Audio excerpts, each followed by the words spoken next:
Hello and welcome. আমি নীলাঞ্জন দে, partner wishlist capital. আগের একটা ভিডিওতে আমরা বলেছিলাম যে আমাদের দেশে ইন্ডেক্সের অ্যাপ্লিকেশন খুব বাড়ছে, অনেক ধরনের ইন্ডেক্স নির্ভর প্রোডাক্ট চলে এসছে এবং আগামী দিনেও ইন্ডেক্স ভিত্তিক ইনভেস্টমেন্ট হবে, এটা আমরা জোর গলায় বলতে পারি। আজকে একটা বিশেষ ইন্ডেক্স নিয়ে আমি কথা বলতে চাই, ইন্ট্রোডিউস করতে চাই। এটার নাম হচ্ছে নিফটি মিড ক্যাপ 150।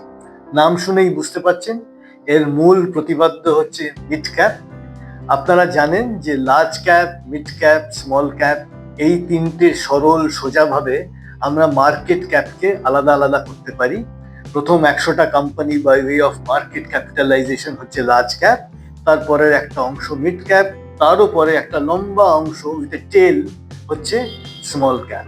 এই যে মাঝামাঝি যে অংশটা, এই মিড ক্যাপ, এখানে মনে হচ্ছে, এবং আমাদের অনেক রকম স্ট্যাটিস্টিক্স আছে, হিস্ট্রি রয়েছে, একটা ডেটা পয়েন্টস অনেক রকম আছে, যেগুলো দিয়ে আমরা বলতে পারি যে historically mid caps tend to out perform large caps.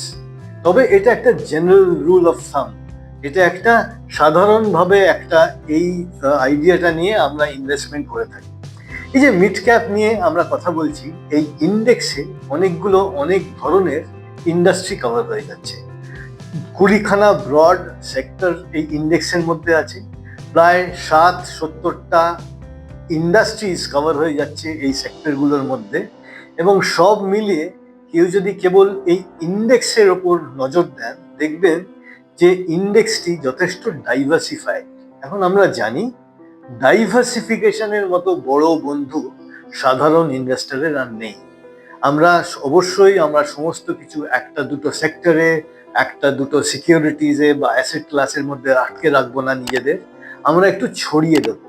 যদি এইটা ভালো পারফর্ম না করে, অন্যটা বা অন্যগুলো নিশ্চয়ই ভালো পারফর্ম করতে পারবে এবং ওভারঅল রিটার্নস ভালো হবে। এইটাই তো ডাইভার্সিফিকেশনের মূল কথা। এবং এই জন্যেই আমরা আমাদের অ্যাসেটটা যেভাবে আমরা ছড়িয়ে ছিটিয়ে রাখতে পারি, আমাদের জন্য সেটা সহায়ক হতে পারে। সো এই ইন্ডেক্সের ওপর নজর রাখুন। এই ইন্ডেক্সটা আগামী দিনে নিশ্চয়ই একটা বড় জায়গায় যাবে, অনেক রকম ফান্ডের আবির্ভাব হবে। অলরেডি একটা দুটো ফান্ড, আমি আবার নাম করতে চাই না কারোর, ইনফ্যাক্ট এই ইন্ডেক্স নিয়ে কাজকর্ম শুরু করেছে। এটা কোনো নতুন ইন্ডেক্স নয়, কিন্তু এটার একটা পোটেনশিয়াল আছে। তবে যথারীতি সবসময় যেটা বলে রাখি, এখানেও বলছি, যখন ইনভেস্টমেন্ট করবেন তার আগে যেন যথেষ্ট চিন্তা ভাবনা করেন। যদি আপনার রিস্ক প্রোফাইলের সঙ্গে মেলে, তবেই এরকম ইন্ডেক্স আপনি কনসিডার করতে পারবেন। পিওর প্লে ইন্ডেক্স ফান্ড নিয়ে যারা কাজকর্ম করেন বা যারা ইনভেস্টমেন্টে উৎসাহী, তারা এই জাতীয় ইন্ডেক্স কখনোই ইগনোর করবেন না, এটা আমার বিশ্বাস। আগামী দিনে আরো নতুন ধরনের ইন্ডেক্স আসবে। আমাদের বাজারে ইন্ডেক্স ছেয়ে যাচ্ছে, এটাও আমি খুব ক্লিয়ারলি দেখতে পাচ্ছি, বুঝতে পারছি। অনেক স্ট্র্যাটেজিক ইন্ডিসেস এসছে, অনেক থিমেটিক ইন্ডিসেস এসছে, আগামী দিনে আরো আসতে থাকবে। As an investor, as a conscious investor, index কিন্তু একটা খুব বড় অংশ নেবে আমাদের চিন্তার মধ্যে। কাজেই index is us, index is what we are always tracking. এটা ভুলবেন না, মিড ক্যাপ ইন্ডেক্স একটা স্পেসিফিক ভূমিকায় থাকবে। Please pursue it to the extent possible.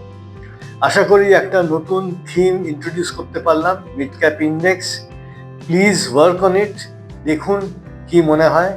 আপনাদের মন্তব্য প্লিজ আমাদের সঙ্গে শেয়ার করতে থাকুন। Thank you very much. নমস্কার।